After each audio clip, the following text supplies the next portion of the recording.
A Study in Scarlet. Chapter 5. Our advertisement brings a visitor. Our morning's exertions had been too much for my weak health, and I was tired out in the afternoon. After Holmes' departure for the concert, I lay down upon the sofa and endeavoured to get a couple of hours' sleep. It was a useless attempt.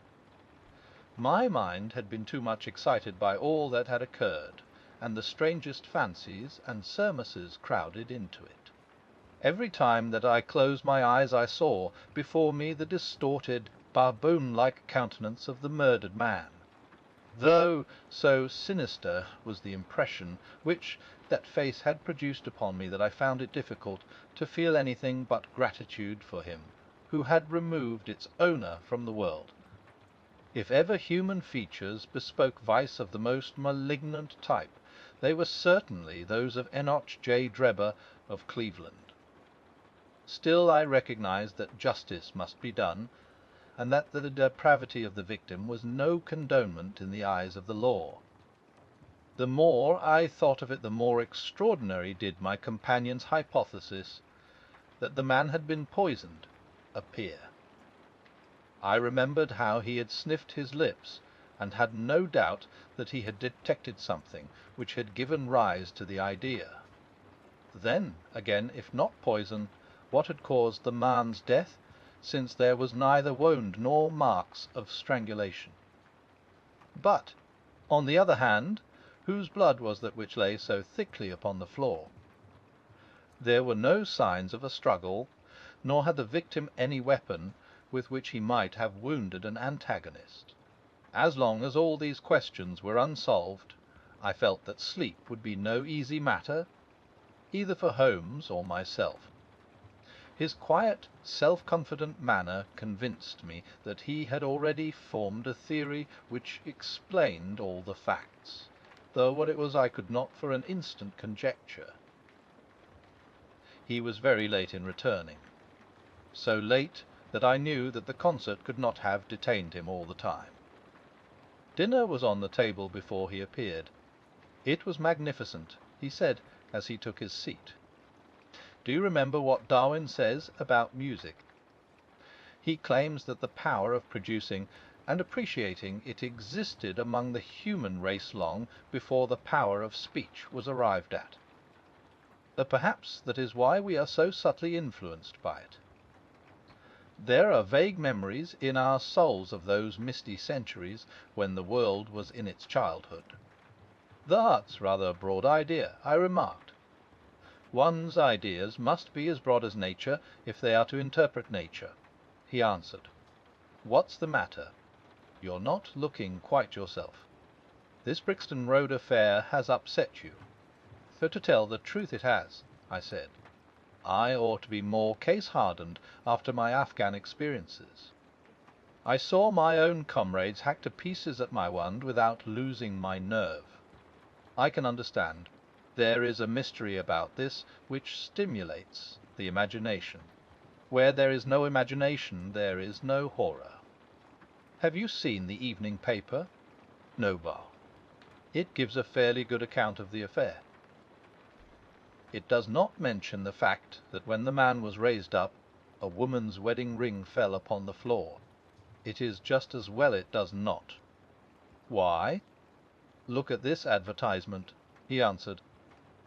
I had one sent to every paper this morning immediately after the affair. He threw the paper across to me, and I glanced at the place indicated. It was the first announcement in the Found column.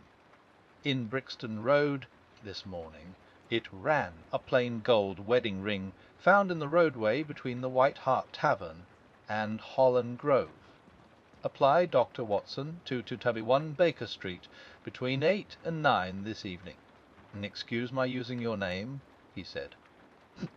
If I used my own, some of these dunderheads would recognize it, and want to meddle in the affair. That is all right, I answered. But supposing anyone applies, I have no ring. Oh, yes, you have, said he, handing me one. This will do very well. It is almost a facsimile. And who do you expect will answer this advertisement? Why, the man in the brown coat, our florid friend with the square toes. If he does not come himself, he will send an accomplice. Would he not consider it as too dangerous? Not at all. If my view of the case is correct, and I have every reason to believe that it is, this man would rather risk anything than lose the ring. According to my notion, he dropped it while stooping over Drebber's body, and did not miss it at the time. After leaving the house, he discovered his loss and hurried back, but found the police already in possession, owing to his own folly in leaving the candle burning. He had to pretend to be drunk in order to allay the suspicions which might have been aroused by his appearance at the gate. Now put yourself in that man's place. On thinking the matter over, it must have occurred to him that it was possible that he had lost the ring in the road after leaving the house. What would he do then? He would eagerly look out for the evening papers in the hope of seeing it among the articles found. His eye, of course, would light upon this. He would be overjoyed. Why should he fear a trap? There would be no reason in his eyes why the finding of the ring should be connected with the murder. He would come. He will come. You shall see him within an hour. And then I asked, "Oh, you can leave me to deal with him then. Have you any arms?" "I have my old service revolver and a few cartridges." "You had better clean it and load it. He will be a desperate man, and though I shall take him unawares, it is as well to be ready for anything." I went to my bedroom and followed his advice. When I returned with the pistol, the table had been cleared, and Holmes was engaged in his favourite occupation of scraping upon his violin. "The plot thickens," he said, as I entered. "I have just had an answer to my American telegram. My view of the case is the correct one." "And that is?" I asked eagerly. "My fiddle would be the better for new strings." He remarked, "Put your pistol in your pocket.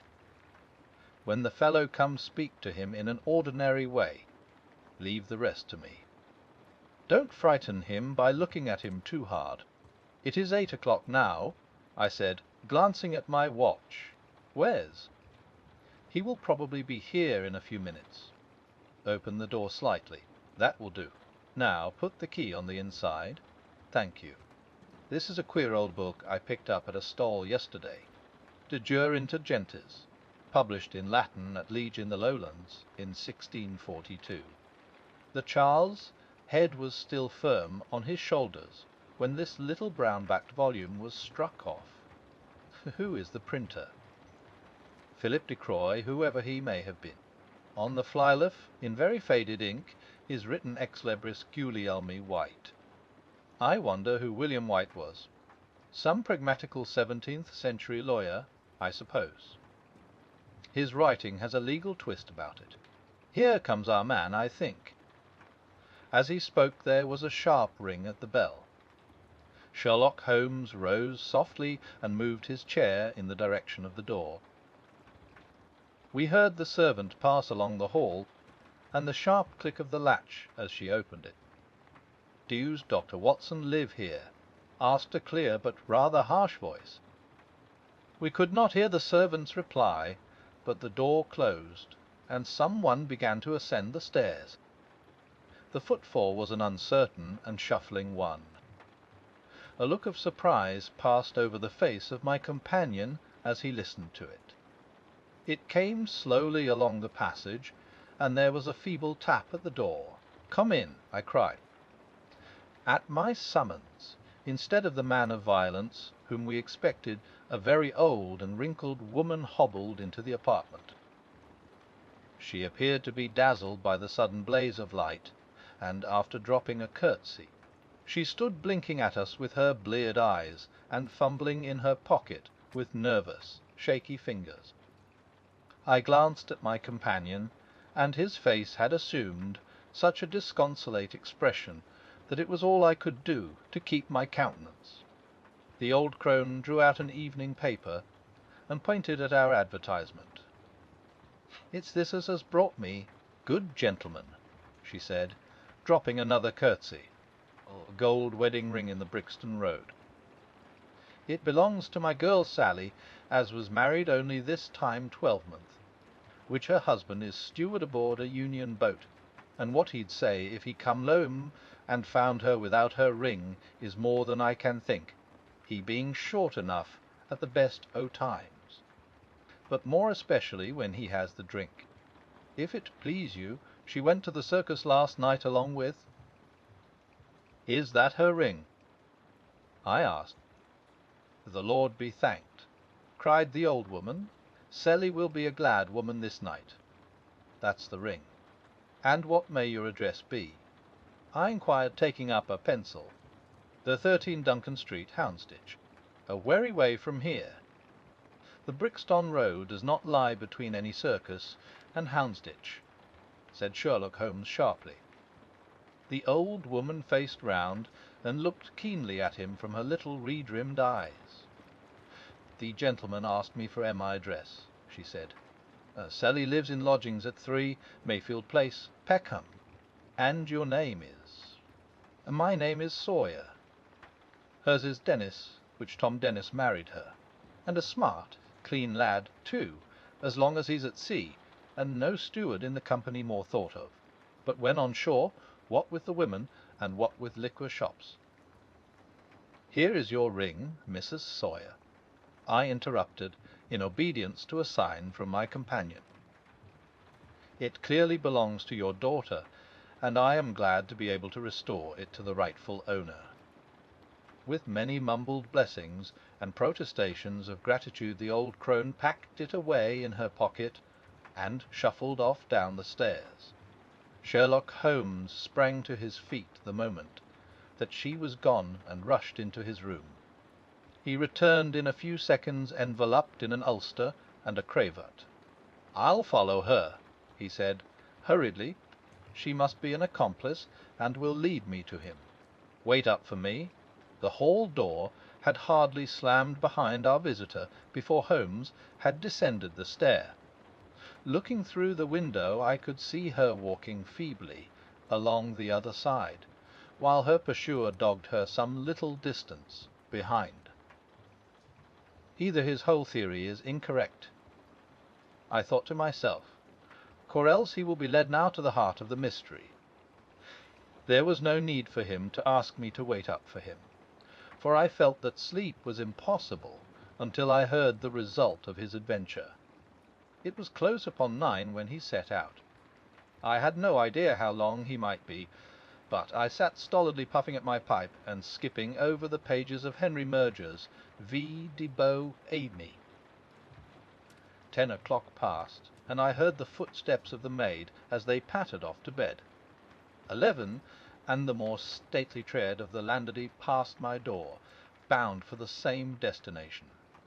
It was close upon 12 before I heard the sharp sound of his latchkey. The instant he entered I saw by his face that he had not been successful. Amusement and chagrin seemed to be struggling for the mastery, until the former suddenly carried the day, and he burst into a hearty laugh. "I wouldn't have the Scotland Yarders know it for the world," he cried, dropping into his chair. "I have chaffed them so much that they would never have let me hear the end of it. I can afford to laugh, because I know that I will be even with them in the long run." "What is it then?" I asked. "Oh, I don't mind telling a story against myself. That creature had gone a little way when she began to limp and show every sign of being footsore. Presently she came to a halt and hailed a four-wheeler which was passing. While of that I managed to be close to her so as to hear the address, but I need not have been so anxious, for she sang it out loud enough to be heard at the other side of the street. 'A drive to 13 Duncan Street, Houndsditch,' she cried. This begins to look genuine, I thought, and having seen her safely inside, I perched myself behind. That's an art which every detective should be an expert at. Well, away we rattled, and never drew rein until we reached the street in question. I hopped off before we came to the door, and strolled down the street in an easy, lounging way. I saw the cab pull up. The driver jumped down, and I saw him open the door and stand expectantly. Nothing came out, though. When I reached him, he was groping about frantically in the empty cab, and giving vent to the finest assorted collection of oaths that ever I listened to. There was no sign or trace of his passenger, and I fear it will be some time before he gets his fare.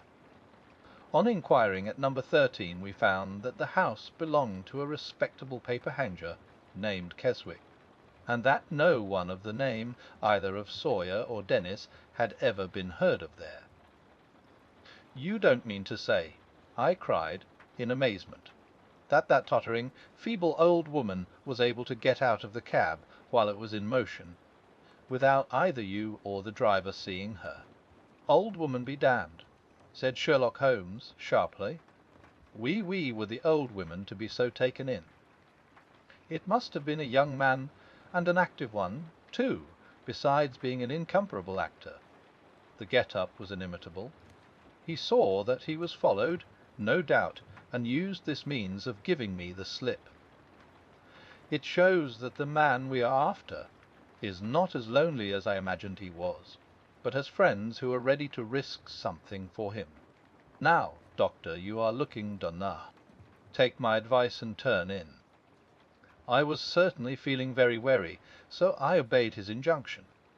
I left Holmes seated in front of the smouldering fire, and long into the watches of the night I heard the low, melancholy wailings of his violin, and knew that he was still pondering over the strange problem which he had set himself to unravel.